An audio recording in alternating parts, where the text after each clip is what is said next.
Hey everyone, it's time for another Motorhome Monday.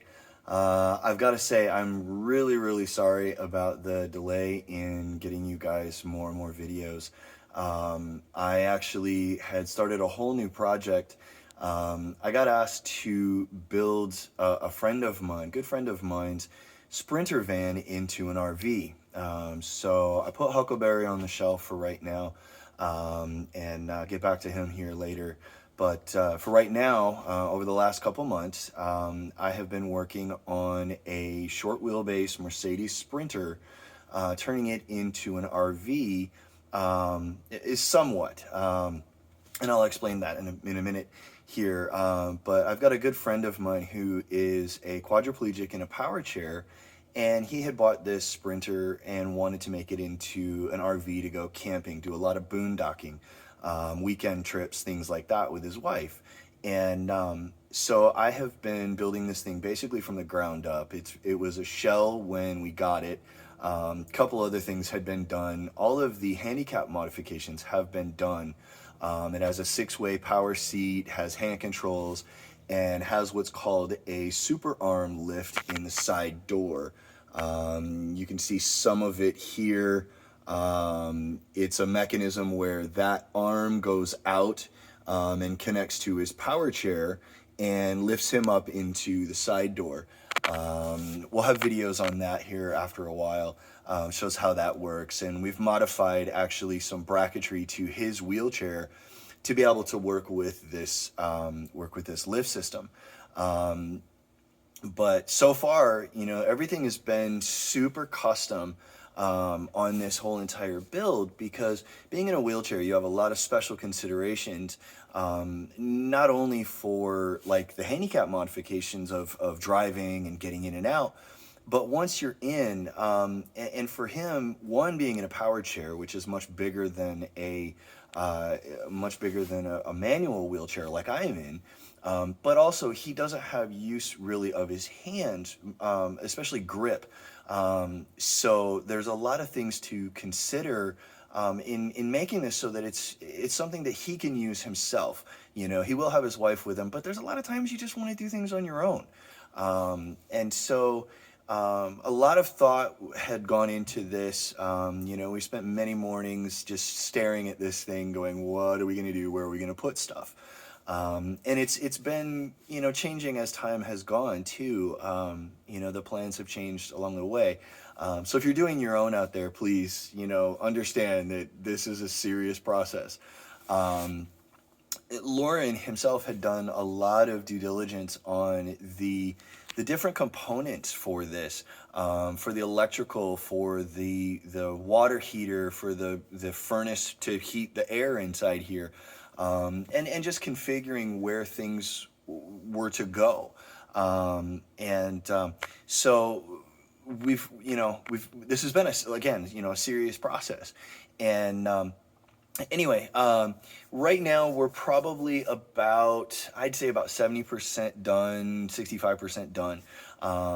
And so I wanted to give you guys, a lowdown on this so far, and, show you what we've been doing.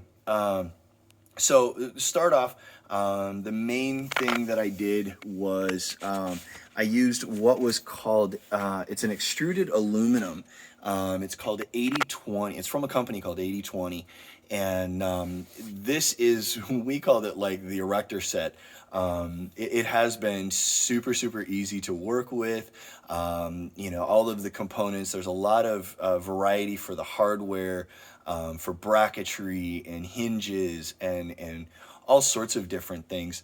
And so it's super lightweight. It's actually pretty easy to cut and configure and do what we need to. So that's been awesome. It's very lightweight, being aluminum, and it's very durable. So it had benefit over doing this in steel, benefit over doing the framework in wood. So that was just awesome. And then the other thing that Lauren had researched and purchased the equipment was the electronics control is all done through a company out of Australia called RedArc. And I got to give these guys major credit, major kudos.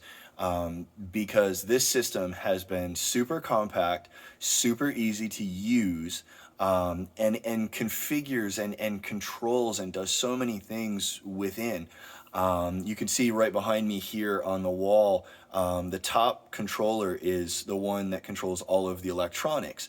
And one of the main reasons that Lauren had chosen this was that it connects Bluetooth to his phone, and so he can control any of the systems within the van, whether he's inside or not.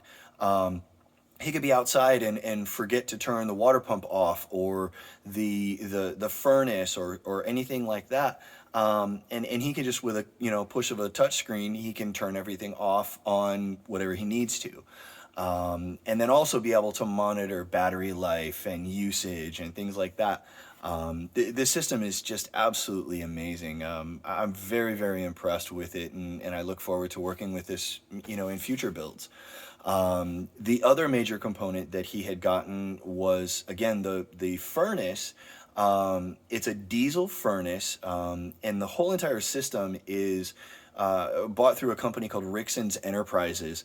And this is a combination unit where it's a heating element to heat the air within the vehicle and do the climate control, but it also has an element to be able to heat the water. So he has hot water for the faucet and for the outdoor showers that we're putting in.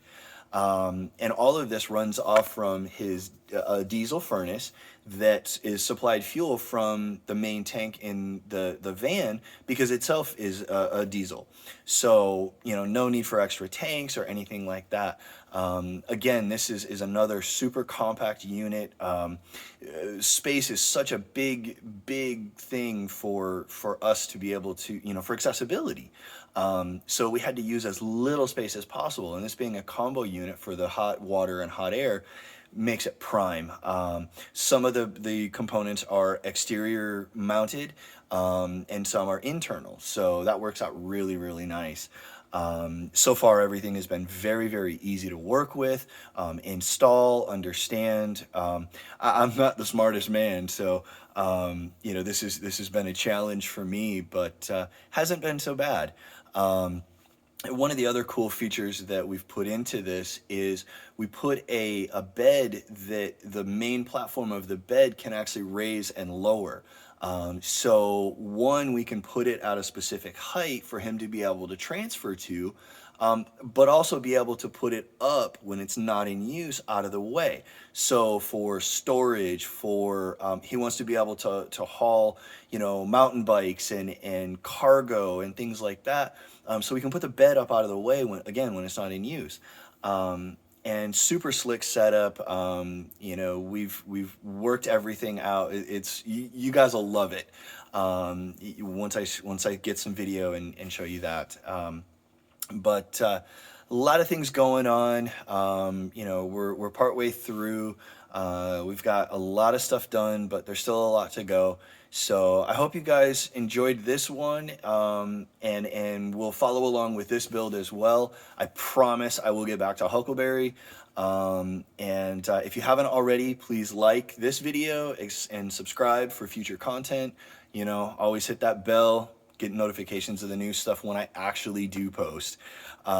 Sorry again about the delay, and hope you guys look forward to new videos coming out here soon. So have a good one. Bye.